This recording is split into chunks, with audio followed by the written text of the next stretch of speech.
వెంకటేశ్వర స్వామికి సంబంధించి ఇది ఒక అద్భుతం రహస్యం కూడా.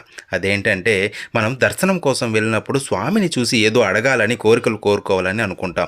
కానీ బంగారు వాకిల్లోకి అడుగుపెట్టిందే ఏది గుర్తుకు రాదు. ఎందుకో తెలుసా? గరుడాల్వార్ స్వామికి ఎదురుగా వినమ్రుడై నమస్కార వదనంతో ఉంటాడు. మనం ఎప్పుడైతే క్యూ లైన్లో స్వామికి ఎదురుగా వెళ్తామో అప్పుడు మనం గరుడికి స్వామికి మధ్యలో ఉంటాం. అప్పుడు జరిగే అద్భుతం ఏంటంటే మనం అధిక శక్తి క్షేత్రంలోకి అంటే మ్యాగ్నెటిక్ పవర్లోకి అడుగు పెడతాం. మన మైండ్ బ్లాక్ అవుతుంది. ఆలోచనలు గుర్తురావు. గోవిందా గోవిందా అంటూ దర్శనం చేసుకుని బయటకు వచ్చేస్తాం. బయటకు వచ్చిందే పాత ప్రపంచంలోకి వచ్చినట్లు అనిపిస్తుంది.